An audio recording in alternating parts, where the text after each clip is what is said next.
we're live. Cool. Manivault, by the way, there'll be a MagicCon, but um, yeah, it's gonna be a pretty short cast. We got MagicCon in less than 48 hours. That's gonna be starting, which is very exciting. Um, yours truly is gonna be there, but I guess we'll kick it off.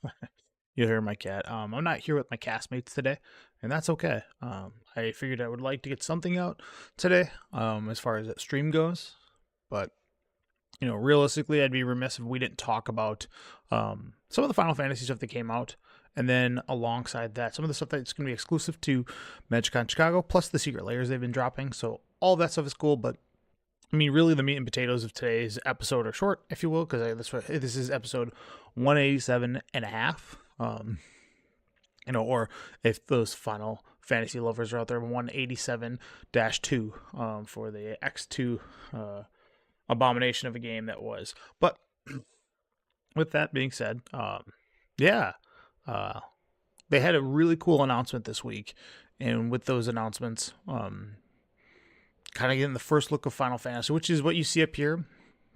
And there's a whole bunch of stuff that kind of I'll talk about that I really enjoy, and I think I love, like, from a flavor standpoint. Say what you want about Lord of the Rings.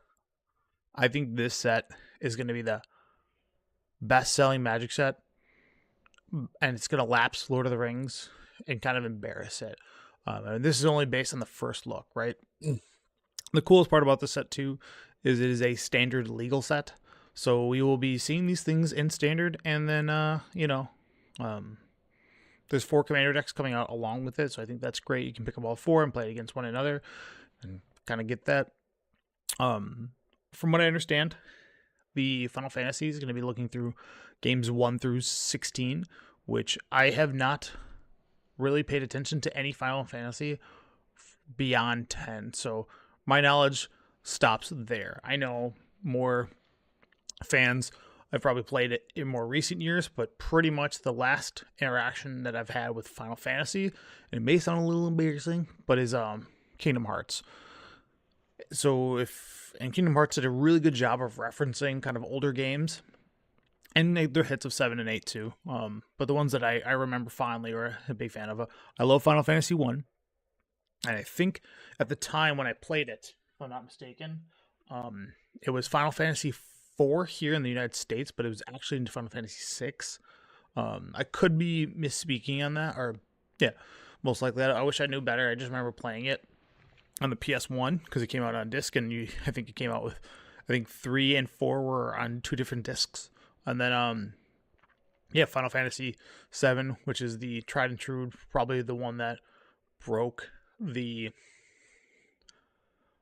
scene from it being kind of like a casual, or not casual, I shouldn't say casual, from a Final Fantasy 1 through 6 was played, and it has a great fan base, but Final Fantasy 7 has expanded so much more than any other one, and it might be just because the timing that it came out in. I think in the United States, I want to say it came out in like 1996, 1997, which is where like anime was starting to take off, with Dragon Ball Z, and those characters, Cloud, Sephiroth, Tifa, Barret, Vincent, all those guys were very unique characters from a character design. They were animated, they popped, and just their art that they had from the gaming booklet and the guides that you could buy was really cool, and also just the game in the game. So I know the polygons aren't the cleanest and so forth for those games, but I think 7 made Final Fantasy what it is today, right? Like, I think,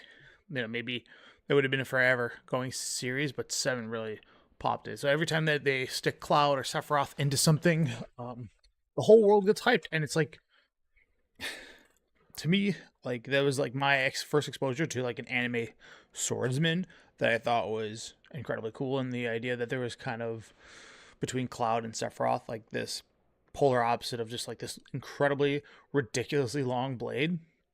I don't know the exact statistics of Sephiroth's blade, but I would assume, just by like trying to recall from memory, he's at a 10-foot blade, which is just like carrying around a basketball hoop, which is ridiculous in anime. And then Cloud's got a sword that the width of his sword is him. And don't get me wrong, I'm not trying to crap on people who love Berserk, And I'm not sure which one came out first, but to me, Cloud is the biggest swordsman. But with all that, the first little peek that we got from IGN was the 4 commanders that they're going to be revealing, that are coming out.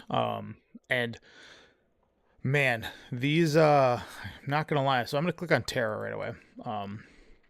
This is probably one of the coolest icons for a Magic set by a lot. It's just the tiny chocobo, a chocobo or whatever. It doesn't get cooler than that. I mean, cards with a tiny chocobo on it as the set symbol. Come on, man. And I just noticed this now. I guess they reference it down here. That's really cool. So this one's, I think Terra is from the game I played. I think that's, and again, I could be entirely wrong, but I think maybe it's Final Fantasy IV. Final Fantasy, damn, I'm not like really blanking on it. It had Tella in it, the twins that sacrificed themselves. Spoiler alert. You get these 2 mage twins. One's a black mage, one's a white mage, and they turn themselves into stone to prevent you from getting collapsed into a wall. I think 6 is a different one. I think 6 has like a Guile-looking character in it. Maybe I'm wrong. I'm sorry, I'm getting confused. It's been since the 90s I've played, so bear with me. But Terra, this character doesn't really connect with me in any way, but people do love her from 6 and this style. So they've shown some of these arts for these commanders, right? So you have Terra, that's coming in the commander set, and then there's going to be a way to open her, and this is that 90s anime-esque style. I think this is going to be the cards that are the most desired, and I think people really do like Terra. Her ability is cool, but she's Mardu, and 3/3 human wizard warrior, and then at the beginning of your combat, on your turn, mill 2 cards. Terra gains flying until end of turn. Right to the flying. And then whenever Terra deals combat damage to a player, you may pay 2. When you do, return target creature card from with the power 3 or less from the battlefield, from your graveyard to the battlefield tapped. So being able to reanimate, she's cheap. The idea is to kind of keep small creatures. I'm not sure what. I wish I remembered her role. I think she has a. I want to say a white mage, but I'm probably just wrong on that. So I'm not going to speak too much on Terra because I don't recall her from the games. Next character. This is the first time I remember Final Fantasy X. They introduced voice acting. And the PS2 era. So Final Fantasy X was a sorts of memes because of this is like the first time voice acting is being done for a video game, and it's laughable because it's kind of poor of the timing of kind of match it up. I don't know what the Japanese side of it sounded like. I'm not sure if that was fluent in the sense of like how conversations bounce back and forth. But yeah, in this game, I remember Titus and then Waka. I think that's his name, or Waka. But just Blitzball is the thing that remembers me the most. But he's also a 3-colored general, which is Bant. Really cool. He's going to be a Bant focused one that has the idea of like cheering people on. And then anytime that you move counters, you can move it onto a second creature you control. So that's really cool that you can move counters. And then whenever you remove counters, whenever one or more creatures you control with counters on them deal combat damage to a player, you may draw a card and proliferate. That's pretty sick. So it essentially you can only do it once per turn, but you're constantly gaining counters with this general. It doesn't have a way to do it himself. His idea is to just pass him around. So I think cards like that generate counters every single turn are going to be great, that are creature based. You can't really move. The proliferate's nice, so you can just build a counters deck, but the Bant Shell's pretty good at both white and green, being able to put counters onto it. I'm not sure if blue really adds that, but blue kind of gives you that. And then, Titus is a cool guy. And then this one I have no idea, but it looks like from the looks of it, she's from Final. Yeah, this is 14. Y'shtola, Knight's Blast. No clue about this character. Don't have the slightest clue. But she is Esper. As a 2/4 with Vigilance at the beginning of each end step. If a player lost 4 or more life this turn, you draw a card. So that's each end step, not just yours. And then whenever you cast a non-creature spell with mana of 3 or greater, it deals 2 damage to each opponent, and you gain 2 life. So she does it, not the spell. So that's cool as well too. I do like that. So if you're inclined to do free spells, such as like Force Will, you get to bop everybody. You lose one life, but ultimately you'll net one after the whole exchange. So I think that's really cool. Yeah. So I like that she like deals 2, and then you can cast a spell and then deal the other 2 to somebody to then draw a card. So keep her engine rolling. And then lastly, I think this is like Cloud has to be one of the most premiered cards, and there's already 2 variants of Cloud, so I'm pretty happy with that already. I think there's probably going to be one more if I had to guess, probably from the main set. But let's go into Cloud, the X Soldier, which is 2 in Naya, which makes me very excited to build a Naya deck because that is my favorite configuration since I started playing Magic on Alara block. And then its ability is haste.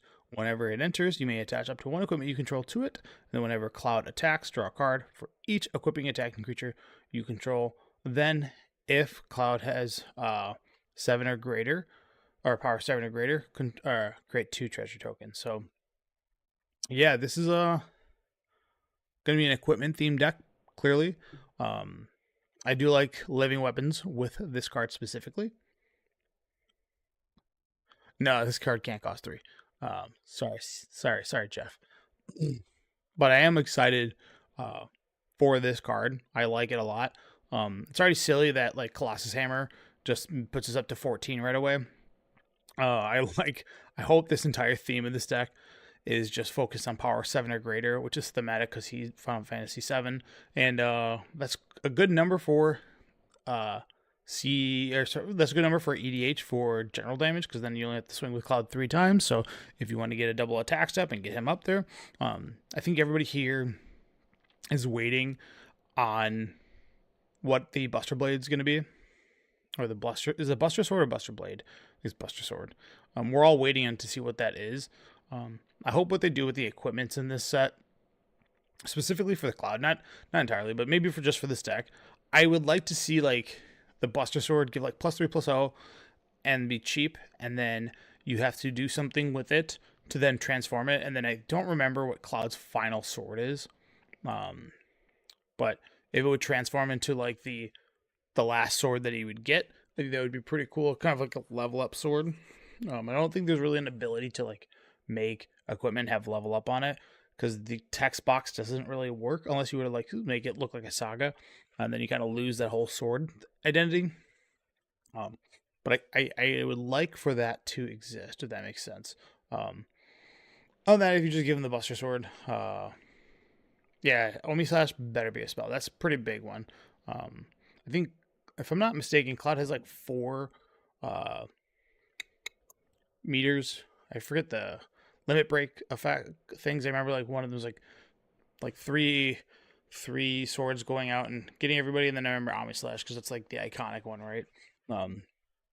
I wonder what Ami Slash would do, but that's got to be in this deck. And then I think everybody's also waiting to see what the secondary creature is going to be. I think typically these come out with like 3 different generals. So if this one's going to be Final Fantasy 7 themed, it's probably going to be Cloud, and then you could do Tifa, but Tifa is a brawler. I know she does equipment. Like, it makes more sense for it to be honestly Barret. And if they did 3 generals, I think that would be the coolest. Like 1 Tifa, 1 Barret, and 1 Cloud. But then the design is not really focused on equipment base, so I think that's going to be really, really tough. Yeah, Meteor Strike, Cross Slash. Okay, yeah. So I'm gonna buy this deck. This is the one that everybody's, I think, most excited about. And like, it's cool with equipment, and you get to draw cards for each.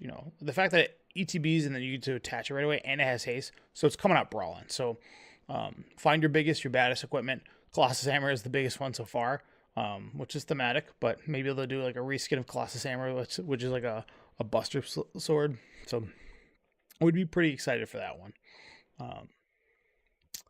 Yeah, I don't know. This set's getting me hyped, and then like, come on, bro. Like, this is so sick.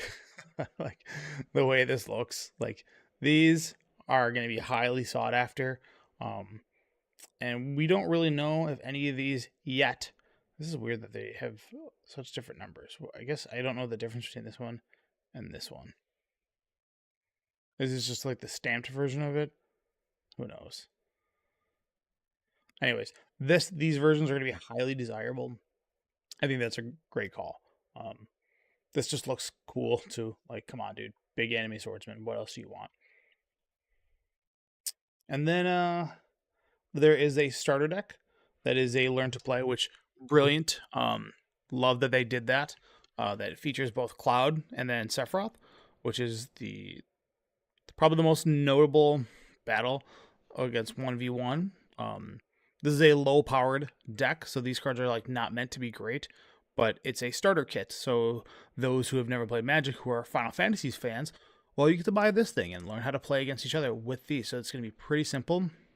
On the Cloud here is called Cloud Planet's Champion, which is Boros, and then 3, so 5 mana total.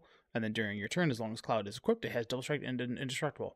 Very cool. And then equip abilities to attach to Cloud cost 2 less to activate. So that's great right there. Whatever they're going to add to the deck that gives it to them. Maybe a different version of the Buster Sword there.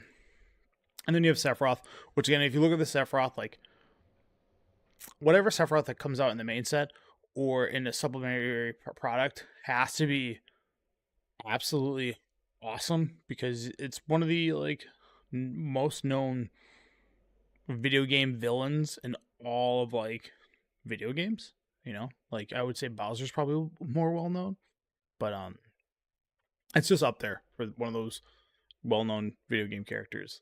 But this one is blue black 4, so it's a legendary human avatar soldier. It's a 4/4 with vigilance. And when it enters, creatures your opponent control get -2/-2 until end of turn. So kind of weak, not great there. And then whenever a creature in opponent control dies, you get to put a 1/1 counter on it. So this thing just gets massive. So that's cool too. I'm excited for this. And then before I start talking about the main set stuff, I do want to mention the Yuffie that they showed. And it's a reskin of Yuriko the Tiger Shadow. I think this is a great idea to do. For many reasons. I think if they just tried to jam every single character and try to make it feel like it's its own unique ability, you're going to run into a lot of issues. But Yuffie being a ninja from this and this classic art here, it is kind of hard to read this card, but I don't care. Commander Ninjutsu, if you don't know what Yuriko does, is a very popular one. Super thematic on these. All the characters that probably aren't going to make it into the main set, I have to assume are going to exist somewhere along here. And the way that this is laid out, they don't have a set symbol on it, which I think is really cool. But this is Final Fantasy Through the Ages. All the big characters that you don't know are going to be like in there. And this is like reminiscent. If I had to look it up, I will over here real quick. Yuffie FF7 art. Like, okay. Try again. Let's go here. I gotta get my settings figured out. Okay, that's really strange. I wonder what the fuck was that about. Very, very strange. All right, let's try this. Really? Did I lose the internet connection? I might have. The stream might be cut off. Something's going on here.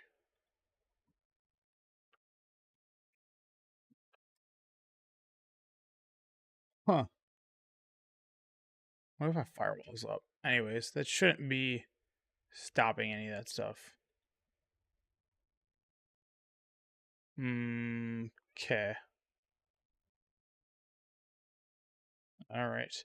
Not sure what's going on here, but let's try this. Okay, so I was able to go there. Is it Google down? Is that what's happening here? Let's try I can't think of the name of it. Sorry for the tangent. Everything else is working. Is Google just down? Okay.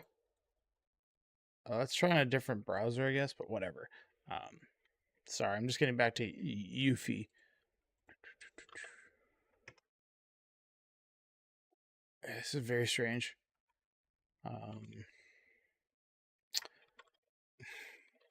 Let's try Bing. Okay, well, I guess Bing doesn't work either. Yeah, something's going on with the internet. Shit's not loading right. I'm having internet issues. Yeah, whatever. No, I'm not trying to look at the new art. I want to just see how closely it like reminisces the art that's from like those booklets. But yeah, Yuffie's pretty sick. So there we have some cards that they are showing, and this is also through the. Yeah, something's up. My network connection's dying. Very strange. Hmm.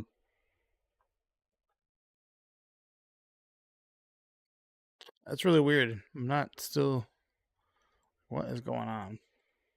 It could just be my browser. Don't make me use internet or whatever the new one is. Not Internet Explorer, but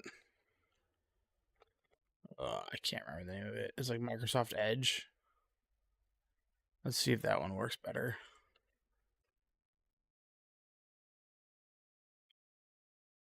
Huh. I have no idea what's going on. I have to check that out. Man, it was just working just fine. Am I being hacked? I'm just kidding. I don't think I'm being hacked. Yeah, this is strange. Huh. Well, I guess this is the hard way of looking at stuff, but will this show me the transform sign? Cool. All right, so from the main set, I don't know who the Emmett Scouts Unsundered is. So these cards are put in there. I don't know anything about these cards. I would use Chrome, but Chrome eats up a lot of things in the back.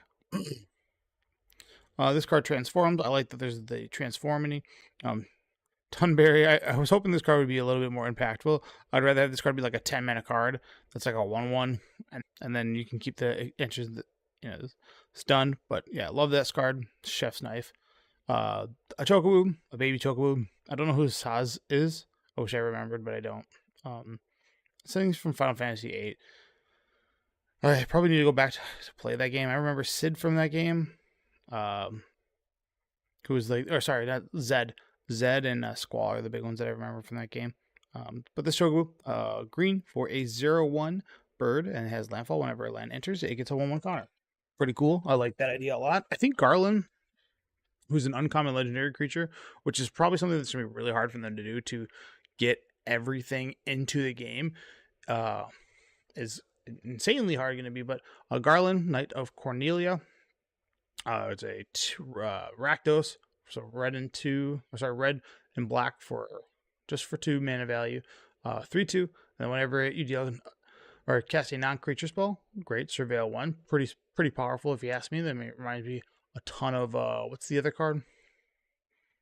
Dragon Rage Channeler. And then for 7 mana, you can transform this, and then it leaves. And you can only activate it as the sorcery, and it comes back as a 5/5 flyer. And then when it dies, it goes in the bottom of your library.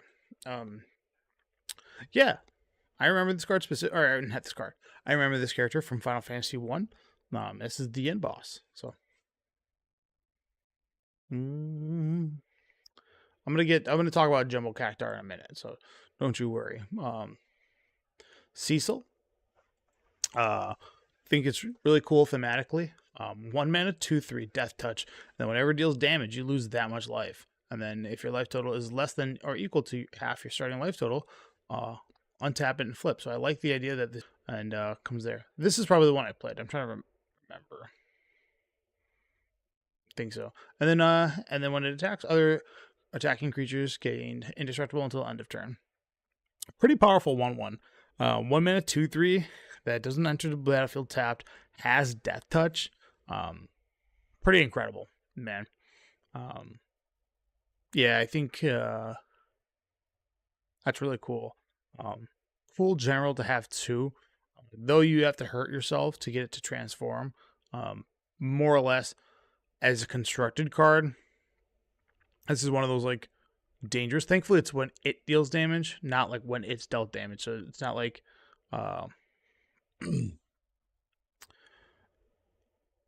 if you Blasphemous Act or something, you take all the damage. So I like that a ton. So this is like your max damage that you could be taking. And a 1 mana 2/3 Death Touch is like probably really, really, really good. I like that it always trades with a creature, assuming they don't have indestructible or any other ability that keeps it from dying, But that idea of it, I think, is really powerful because you can attack, and then eventually they're like, all right, here's a 5/5 to block. You're like, oh, it's got death touch, so we're trading. So I like that a lot. Big thing with, oh my god, what? There's something's going on here. It's also with my Internet Explorer. I'm not sure. I'll probably just have to restart my PC. But summon Shiva, blue 3. It's a saga that's also a creature simultaneously. I gotta say, for the elementals, or sorry, the summons, I think they nailed it. This is a perfect and like flavorful design because during battle you call a summon, they come and do their attack, and then they skedaddle. So this is a version of that. So for this one specifically, it has 3 chapters. Chapter 1 and 2 are tap target creature and opponent controls, put a stun counter on it, and then the third one is draw a card for each tap creature your opponent controls, and then it's also a 5-mana 4/5. Doesn't have flying or anything, but it's an uncommon summon, and I do like that design a ton. I just think like there was no other way to make summons, and they found a way to make it feel like you summon it, you know, when you call upon them. I think everybody's waiting for I think it's like the Knights of the Round Table summon to come out. More popular ones like Ifrit. And I remember there was a Ghost Train one too from Final Fantasy VII. I don't know if the summons carry on from game to game to game. I don't know if they kept that, but yeah, that would be cool. And then Moogle Merchant. I don't remember this guy, but I know what Moogles are. This one's really cool. It's a legendary Moogle for a white. It's a 1/2 with lifelink, and then 2 tap. Target opponent gains control of another permanent you control. If they do, you draw a card. So a very cheap way of I can't remember the political puppets general, the Jeskai one from the first time they printed Commander decks. But yeah, this card is incredibly cheap, and I'm sure there's plenty of cards that you want to give your opponents that you don't want. Demonic Pack's the one that comes to mind. The fact that this is so cheap that you can do that, so it's not expensive. There's other ways to do it too, like you have harmless offerings and things like that exist, but I like the idea of being able to give your opponent lose cards or cards that are negative. So I'm not sure. This is probably a card that's in the set. I'm hoping there's a single card that goes with it, and then it does reference a 3-piece combo. I'm hoping there's something for that. That'd be cool if they like kind of snuck in the flavor text that there's gonna be a 3-card combo that you want to give your opponent that makes them lose the game or locks them out. Like target, like can't draw cards anymore, can't tap mana anymore, whatever. But with upsides that you get, and then you give them away for the benefit or the downside. Side quest. So I remember Final Fantasy 15. I didn't play it, but I remember it being the boy band one. At least I think it is. And side quest being in there, so you can just catch a fish, and then you have to achieve something. So this one is White and 2 for an enchantment that's named Side Quest. Catch a fish, and then at the beginning of your upkeep, look at the top card of your library. If it is an artifact or creature card, you may reveal it and put it into your hand. If you put a card into your hand this way, create a food token, and then transform this enchantment. Really cool. Love that it becomes a land. I think that's a really big deal, or a good design for it to become a land. Like that a lot. So, yeah, it becoming a land, and then you can sacrifice an artifact, but it won't count on each creature you control. So the idea is like you make a food, and then at the very least, it taps for a white. It's a future land that you can keep, which is called Cooking Campsite. And then whenever artifacts come in, you can just throw them away to pump your entire team. Pretty sick. This is a good way that they've revealed like these cards. Yeah, we'll go into the card that the internet is freaking out about. And that card is Jumbo Cactuar. It's green 5 for a plant creature that is a 1/7. And it has an ability, 10,000 Needles. And then whenever this creature attacks, it gets plus 9,999 plus 0 until end of turn. Yeah, like every meme under the card off. Very, very funny. At first it was like all this here, like fling. It was like, oh, you can fling and kill somebody. Oh, you give this card trample, it's broken. Oh, this. Oh, that. Oh, this. And then people were just like, oh, let's just like take this meme as far as it possibly can go. And with Jumbo Cactuar, it's just like, hey, this plus this. It's not a combo, or it's like a irrelevant combo that doesn't do anything. Like, look at this. I can attack with my Jumbo Cactuar and swords to plowshares myself. All right, and then gain 10,000 life. I was like, oh, all right.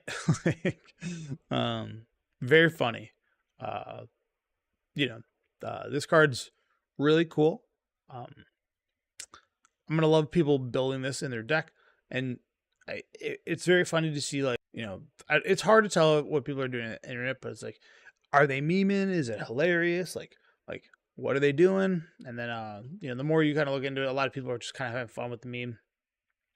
The cactuses, I think, not the jumbo ones, but I remember the small ones. I think they do 1,000 needles, and just the animation of just like all the needles coming in like one by one, and then it deals 1 damage for each needle. It's very funny on the head. But so I'm ready to see like a regular size Cactuar. I can't imagine they go with it and they give it plus 1,000 plus 0. They could, doubt it, because the difference between 9,999 or like 9,000 and 100 is utterly the same. So yeah, it's very funny that people are like, this card's broken, this card's ridiculous, and then people are just like, play removal, and it's like, yeah, no shit, man, just let people let people have their fun with it, because that's where I think the silliness comes in. So that is pretty cool, man. Like, I wasn't too excited about this set before, but now I'm like, oh, this set's gonna be pretty cool. I think they have a lot to try and cover. It's a ton. Everybody's probably gonna feel like not everything they wanted to be represented is there, because you have 4 commander decks, which are gonna probably encompass a lot, right? All the things that kind of fell off. Then you have the main set that's trying to cover 16 games, and then you only have 240 slots, and then you have all these additional things like I think they decided we don't have a spot for Yuffie because we need to make sure that this is a set that references spells, a set that represent that does summons and like equipment, because like some of the equipment's legendary and like iconic, so they have a lot of things. So I think what they are doing with like this classic collection, and Yuffie is number 60 of them. All the fallen characters that you forgot about just getting reskins, brilliant. I am very on board with that. I think Mount Gull, which is a reskin of Ancient Copper Dragon. Good idea. Brilliant. Like, keep doing that. And from like a draft perspective, because the set has to be draftable, Lord of the Rings had a lot of like, one of the hits that I didn't like about Lord of the Rings, and you can shoot me down and poo-poo me all you want. I didn't like that there was 4 Gandalfs. I didn't like that there were like 3 Gimlis, like in the same draft format. Like the Cloud thing, I know there's already can't really get. I shouldn't. I hope this is not a variant of him that's in the set, and then this is the version of a commander. So I'm hoping there's a 3rd Cloud, and that 3rd Cloud is going to be the mythic or whatever in the set, which I'm hoping that you can see in draft and so forth.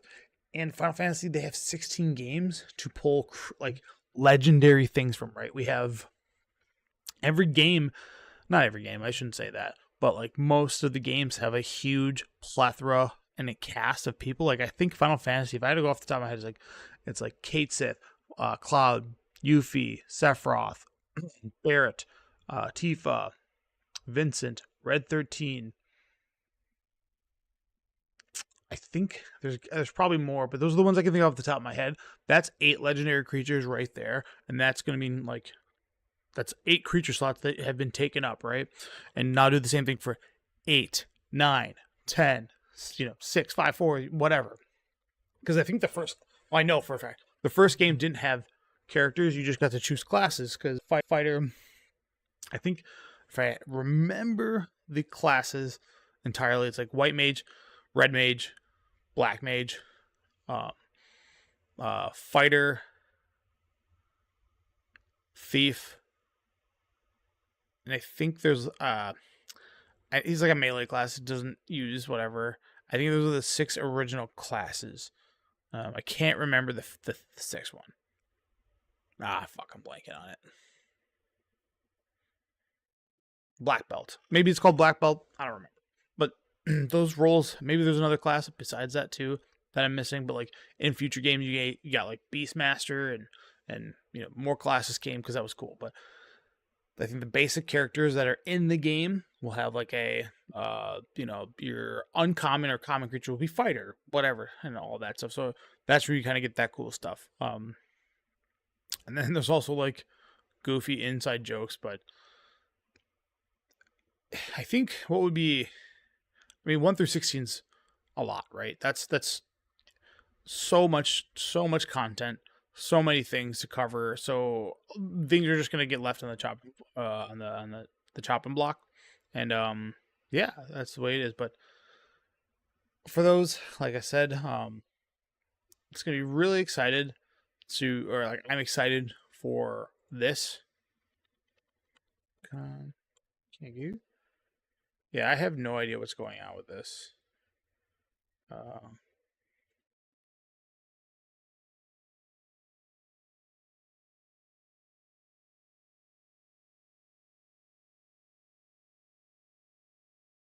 I don't know. Let's look up. Whatever. We'll get back to that. Yeah, the set slaps, and I'm glad that they're going to be pulling in a lot of weebs into this universe, and that's cool, man. So, all right, continuing on. I wanted to go over some of the secret layers, but whatever reason, my browsers are just being funny right now, and I don't really have an explanation for it. So at some point, I'll look into that, and we'll go from there. But MagicCon Chicago is in less than 30 hours. Less than 48 hours. Yours truly is going to be there with my cast. We have a lot of things going on. Incredible, like very excited that we're going to be all there at MagicCon together as a crew. I went to the Chicago last year, and stayed there for a day. This time I'm actually going to try to go and enjoy the con. So Friday I'm going to go as a con goer. I'm going to do a little bit of dabbling in the Creator Central, and then Saturday and Sunday is really where I'm going to put my focus in that area. Saturday, I'm very, very excited about. If you haven't heard, we're hosting the largest pack war. It's going to be kicking off at 3, and it's going to go until it's can't. But the setup of it's very interesting. To go over the details here isn't worthwhile because there might be small changes based on venue and my spacing. So with that being said, just show up and give us your support. That would be very cool. Make it a fun event, and it's free. You don't have to pay anything. It's not a ticketed event. It's first come, first serve. If you're there, you get to participate into it, and there's a lot of things that are going to be fun. There's going to be a wheel that's going to be spun. There's going to be mystery prizes, a ton of giveaways, a ton of cool stuff, man. So very excited, for MagicCon Chicago, and you should be too as a con goer.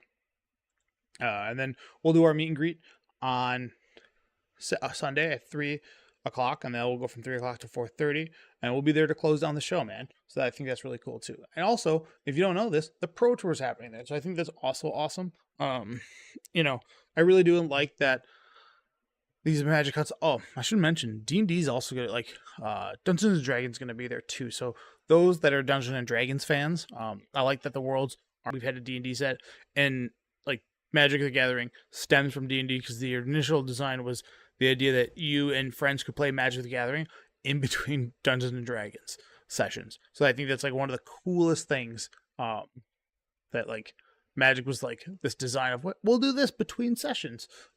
And it's the game that it is today. But that being said, I don't know. I think this con is going to be the biggest one they've ever had.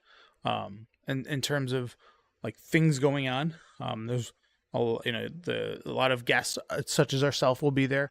And I'm excited for all of it, man. Like I really am. It's a dream come true in the way that we have. It's bizarre. Starting this podcast 3 years ago. Now, I'm sure we've had a text thread that we've been talking. These guys have become very close friends of mine over the years. But it was a birth of something out of COVID. We we're all locked up in our houses, during COVID, and GameStorms weren't really hosting events at that time. And then what came of it was, we went to a legacy event that was masks on, keep your distance. And there was kind of like a brand new store opening up that's now known as the Manivault. I don't know what it was called before that, but now I know the Manivault took its place. But it was a legacy proxy tournament, so a lot of people came out, and it was such a fun time. I was like, dude, I missed this. And there was still like kind of like this.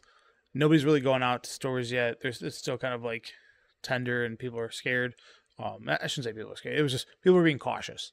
That's probably the better word. And then I remember we were at the legacy tournament, and I just said like, hey, like we should just do a podcast. And they're like, oh, we're available. We put it together. You can hear episode 1. You can hear the nervousness in our voice and all that stuff. And this is before we started doing live. So, yeah. And the fact that we're up at this many episodes, which is very cool, which, incredibly excited about. The followers that we've gained over social medias, which I think is really cool. And the people that listen to us weekly, like, thank you guys. And then, come up, see us at the MagicCon. It warms our heart, and I'm excited to talk to you if you're interested. And then if you ask me about it, you can ask me about the, While Supplies Last. If you want to know what it is, feel free to talk to me about it. And yeah, that's it, man. That's all I got. So again, super excited for MagicCon. Hope to see you guys there. And then come to the